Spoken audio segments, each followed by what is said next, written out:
disculpen, tuve un problema de internet, pero ahorita me conecté desde los datos. ¿Me escuchan bien? Sí, claro que sí, maestra. Y bueno, como les había dicho antes, muchísimas gracias por el espacio, por la invitación. Voy a hablar la noche de hoy de un tema que no siempre se habla en espacios de Occidente, ¿no? Porque no a todos nos importa hablar de los derechos de las mujeres en Irán. Hablamos mucho de los derechos de las mujeres en términos generales, obviamente a nivel occidental. ¿Por qué? Porque somos países latinoamericanos en los cuales nos corresponde hablar de nuestros derechos, de cómo hemos avanzado al respecto. Pero en mi caso, yo soy una mujer iraní ecuatoriana, ecuatoriana iraní, y en ese sentido me interesa que hablemos de los derechos de las mujeres en Irán, no solamente los derechos de las mujeres. ¿Por qué? Porque la situación de los derechos de las mujeres en Irán es extremadamente injusta e incluso me atrevería a decir que indigna, ¿no? Entonces, como alguien que ha sido testigo de cerca o a la distancia, ¿sí? De lo que significa vivir bajo un régimen que regula la existencia desde el cuerpo, ¿no? Me gustaría hablarles hoy sobre los derechos de las mujeres en Irán. Ahora bien, hablar de los derechos, ¿sí? En Irán no es hablar solo de leyes, ¿sí? O no hablar únicamente de normas, es hablar de cuerpos, ¿sí? Es hablar de silencios impuestos, es hablar de voces que se alzan y que a su vez son silenciadas con la muerte. Hablar de los derechos en Irán es hablar de lucha, de valentía, de generaciones de mujeres que han hecho de la resistencia una forma de vida cotidiana. En Irán, ser mujer no es solamente vivir bajo un sistema patriarcal. No es solo eso. No es solamente hacer referencia a que la violencia es sistemática y estructural y que tiene raíces misóginas y machistas. Ahí es vivir bajo un estado que convierte esa estructura en ley, en norma, y es un estado teocrático. ¿Qué quiere decir eso? Que a diferencia de estados como los nuestros, el mexicano, el ecuatoriano y demás estados, la mayoría de estados en Occidente, la ley es el Corán, ojo, y la Constitución existe, sí existe, pero no es norma suprema, es norma política. Y la norma suprema ahí es una ley que a su vez es un libro sagrado que se llama Corán, ¿no? Entonces, como les decía, el Estado convierte esa estructura, ¿sí? Patriarcal en una norma de vigilancia y de castigo continuo. Además, y esto es muy, muy importante decirlo, ser mujer en Irán es vivir con una pseudo dignidad o dignidad inexistente. Y si es que existiera, esta no se deja de quebrantar o de quebrar. Y eso es lo que quiero compartirles hoy, la historia, ¿no? De esa lucha. Ahora bien, como les decía, fíjense, si es que hablamos de un espacio en el cual hay tal violación de derechos de las personas, sí, una inminente violación de derechos de las personas en general, pero de las mujeres en particular, parecería que no hay derechos ni civiles ni derechos políticos. Y, a ver, los hay, ¿ok? Los hay, pero la condición de las mujeres es distinta, ¿ya? Formalmente, las mujeres iraníes tienen derecho al voto desde 1963, pero su participación política está completamente llena de obstáculos. Es decir, tienen derecho al voto, o tenemos, me incluyo, derecho al voto, pero la materialidad, ¿sí? De ese derecho que está consagrado desde el 63 tiene muchísimos obstáculos, ¿no? Por otro lado, las mujeres no pueden postularse a la presidencia. Está completamente prohibido. O sea, no pueden existir mujeres presidentas, ¿no? Y nunca han liderado el poder judicial. Ha existido juezas maravillosas, entre ellas Shirin Ebadi. Justo hoy estaba revisando en mi biblioteca mis libros y y me acordaba de que tuve el honor de conocer a Shirin Ebadi, ganadora del premio Nobel, y que fue una jueza, ¿sí? Que fue desterrada de su país por no tener una religión que es la religión musulmana, sino que ella era Bahá'í, es Bahá'í, y por esa razón no puede regresar a Irán, y además de ello, esta ganadora del premio Nobel, que fue una jueza maravillosa, recibió el premio Nobel sin velo, ¿sí? Sin usar velo, y eso también generó castigos, no solamente para ella, sino también para su familia. Entonces, sí, existe la norma, pero luego la particularidad es que practicarla, la materialidad de la misma, la efectividad, la cristalización, es prácticamente nula. Hay mujeres en el Parlamento, sí hay, pero en una proporción mínima, ¿no? Y ojo ojo que las que están ahí, ¿no es cierto? Las mujeres que están en el Parlamento, eh, son una especie de títeres porque no siempre pueden hablar, ¿no? No siempre pueden hablar y están bajo constante vigilancia ideológica. Las mujeres que expresan opiniones críticas enfrentan amenazas, persecución, encarcelamiento, y entre esas personas me incluyo. ¿Por qué? Porque en Irán existe un delito que se llama corrupción sobre la tierra. Entonces, si ustedes se fijan, ese es un delito completamente abierto, ¿no? Si analizamos los elementos objetivos y subjetivos del tipo penal, podemos identificar que hablar de corrupción sobre la tierra y que ésta signifique cualquier cuestión que esté en contra del régimen, obviamente implica que es una tiranía que puede decidir cualquier cosa, ¿no? Cualquier cosa, y que puedes incurrir en ese delito. Y ese delito tiene 37 años de cárcel, la mínima, y hasta pena de muerte, ¿no? Entonces, las periodistas, las activistas, las defensoras de derechos humanos han sido sistemáticamente atacadas. Han sido sistemáticamente atacadas. Y es tan fuerte lo que sucede en cuanto a esto, porque muchas mujeres lo que hacen es, ok, salir de la cárcel. Hay un acto simbólico donde sus familiares les van a entregar flores y tal, y por las mismas vuelven a entrar, porque les obligan a ponerse un velo para salir y luego ellas se lo vuelven a sacar y vuelven a entrar en la cárcel. Entonces es una suerte de resistencia política constante, ¿no? Constante. Muchas mujeres, sí, están en prisión por propaganda, sí, contra el Estado. Otras están en el exilio, privadas, ¿sí? Del derecho de regresar a su país. En mi caso, yo no nací en Irán, yo nací en Ecuador, pero también tengo la nacionalidad iraní y yo ya no puedo regresar a Irán por hacer esto que estoy haciendo aquí con ustedes. No he hecho nada más que esto, pero no puedo regresar. El Internet, las redes sociales, que podrían considerarse espacios de libertad, son también una herramienta de represión. El Estado lo que hace ahí es bloquear plataformas, vigila cuentas, arresta a quienes suben fotos sin velo o que hacen trends de TikTok bailando, ¿no? O que critican a las autoridades. Es a tal punto que ustedes incluso pueden buscarme a mí en el hoy en el que se llamaba Twitter, igual en esta red social, y hay veces que no me pueden encontrar. Y yo en Twitter tengo puesto o sea, una frase que dice que al régimen iraní, al régimen islámico le queda 1% de batería, ¿no? Y claro, esta cuenta está baneada.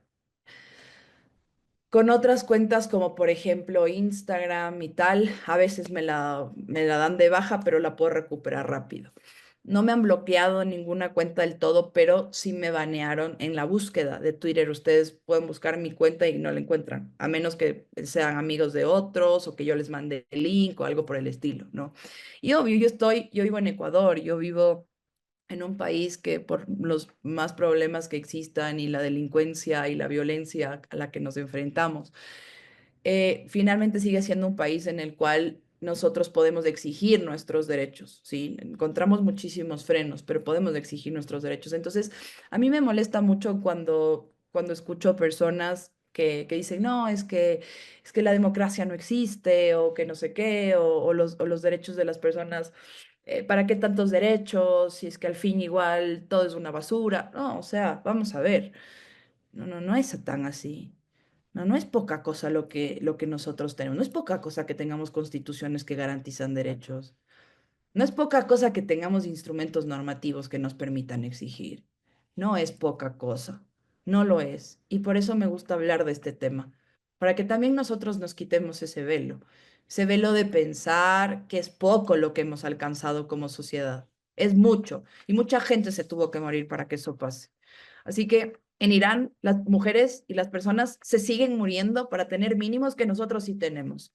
Como por ejemplo, salir a la calle, tomarte de la mano con la persona que tú quieras, no se puede. Sea hombre o mujer, no se puede. No pueden cantar, no pueden bailar, no pueden escuchar música, no pueden ver películas, no pueden tener perros. ¿Por qué? Porque dicen que los perros son sucios y se van en contra de la religión, incluso a los perros los matan sin ningún tipo de criterio. Entonces, eso, eso significa algo, ¿no? Entonces, cuando decimos, ay, no, es que ¿por qué los animales tienen derechos? No sé qué, no, porque al fin y al cabo igual son seres, ¿sí? Son seres sintientes que son parte de un todo. O sea, esos avances que han existido a nivel normativo en Occidente no son poca cosa. Eh, Quisiera señalar, entonces, dicho todo esto, que en Irán ser mujer, ¿sí? Ser una mujer crítica es ser un objetivo político, sí o sí, sí o sí.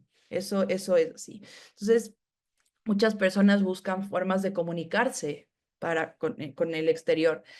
Y ellas te dicen, no queremos salvadores de Oriente, de Occidente, no es que queremos que nos vengan a salvar ni nada, no. Queremos que hablen de esto y que le cuenten a la gente, ya que nosotros no podemos y no tenemos internet, no podemos comunicarnos o es muy difícil hacerlo.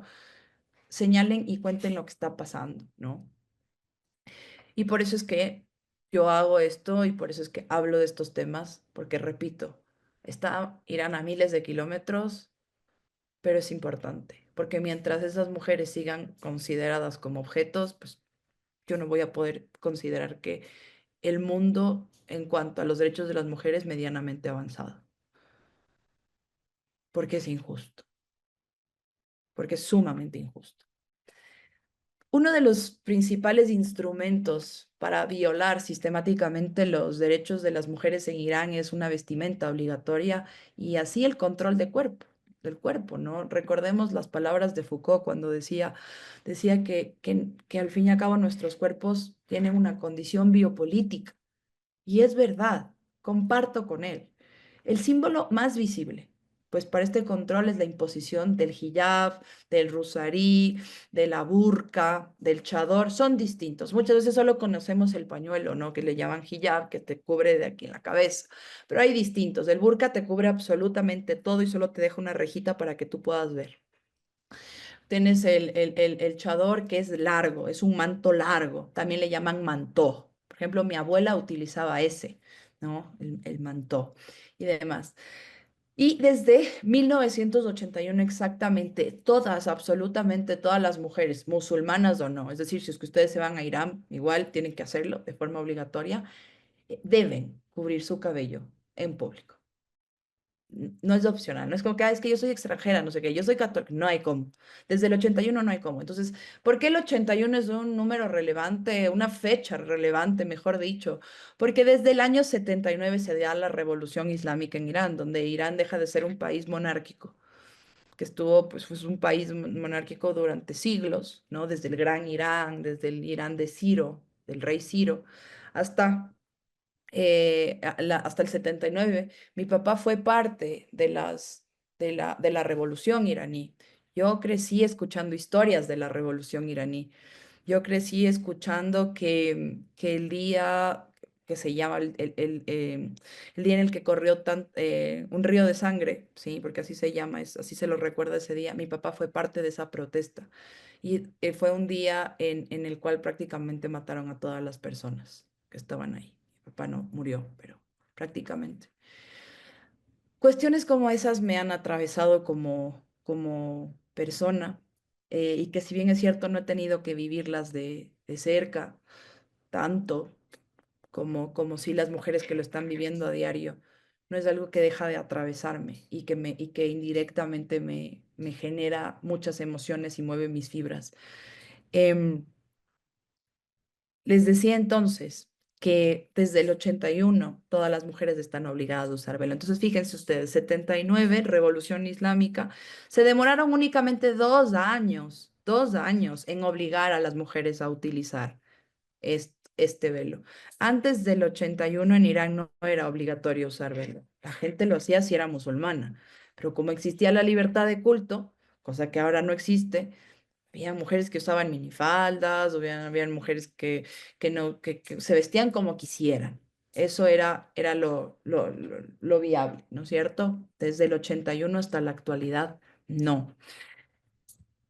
¿Qué sucedió y por qué hoy por hoy también se habla bastante de esto? Y es que empezó a Occidente a darse cuenta o a escuchar de la famosa o la llamada policía de la moral, ¿sí?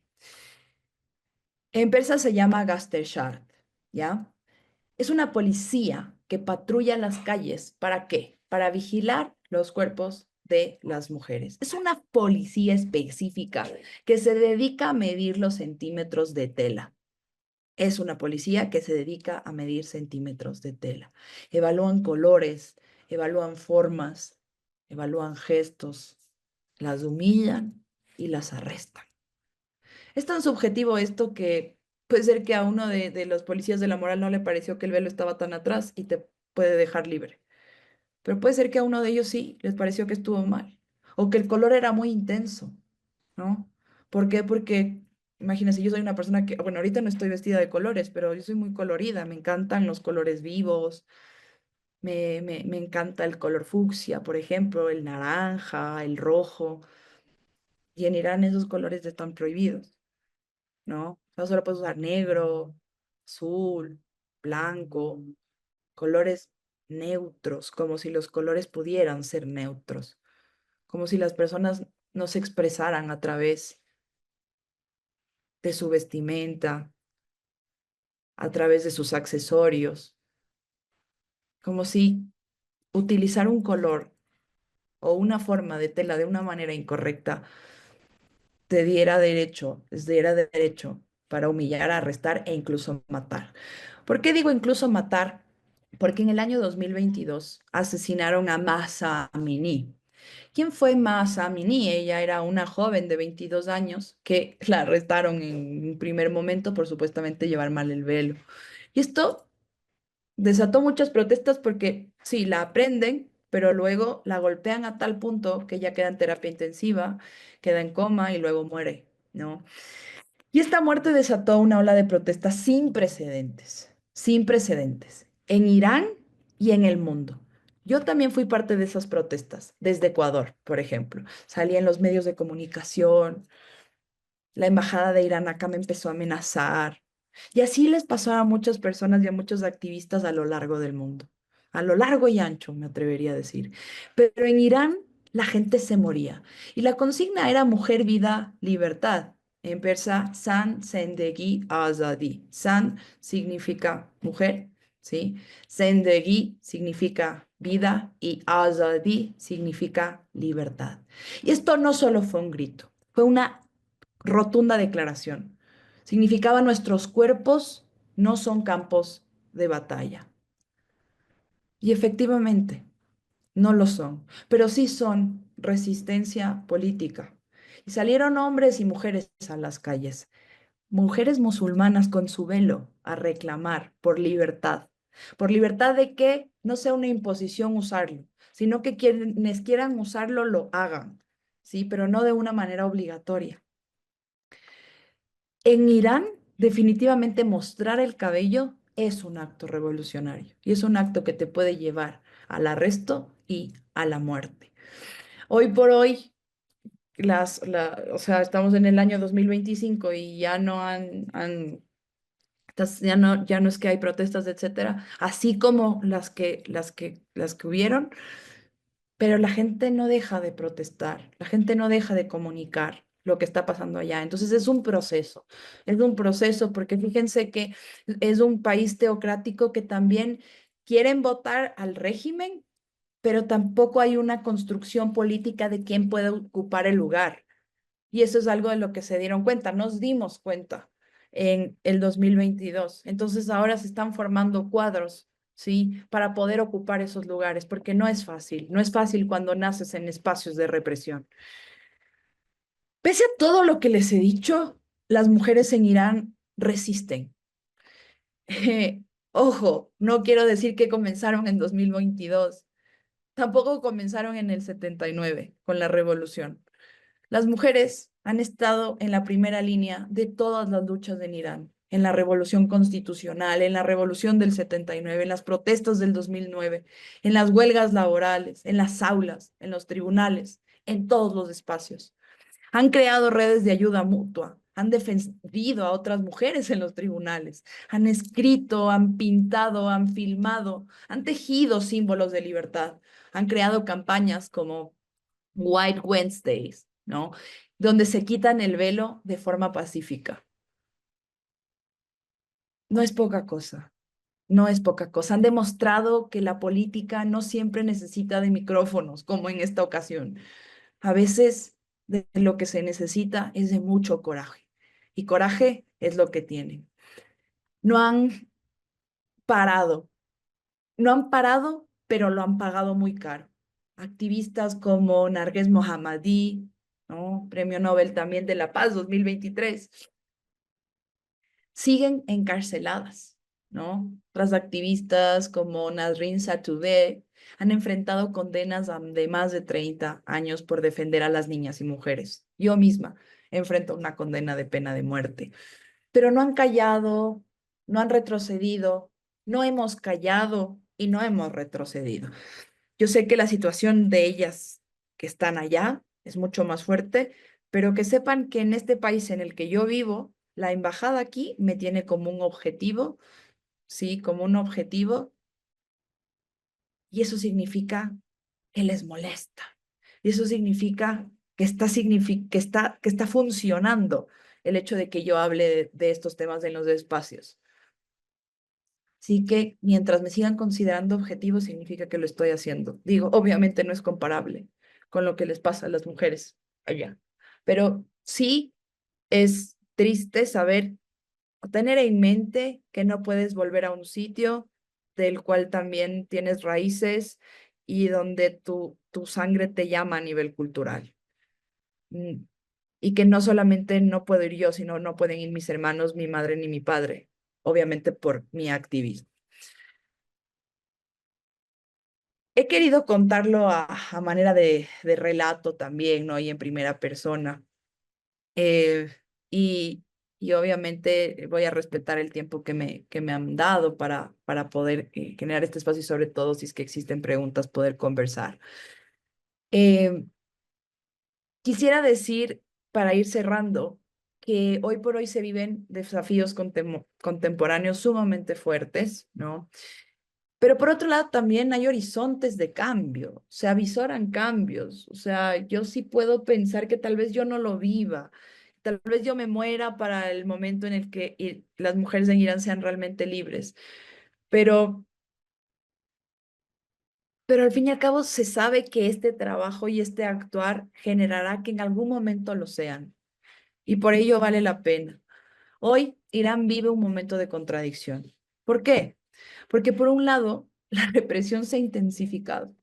Sí, el régimen se aferra a su control sobre los cuerpos, sobre las calles, sobre la vida misma. Quiere disciplinar a una generación que ya no le teme. Ese es el punto. A diferencia de otras generaciones, esta generación ya no le teme. Y una de las frases que se dicen en las calles también es, no tengo miedo a morir porque ya estoy muerto. Y sí, no ser libre puede significar estar muerto en vida. Tener los signos vitales bien no significa tener derecho a la vida. No hay que confundirnos. No hay que confundir el derecho a la vida, ¿sí? Con que los signos vitales, con que bombee el corazón, con que mi cuerpo sea funcional. No, esa es una condición de carácter biológico. Pero el acto de vivir, eso que aprendemos a diario, ¿quién nos enseñó a vivir? ¿Quién nos ha enseñado a vivir? Es un aprendizaje constante. Y cuando no puedes hacerlo, salen consignas como estas, de si ya estamos muertos. No tengo miedo a que me maten si ya estamos muertos.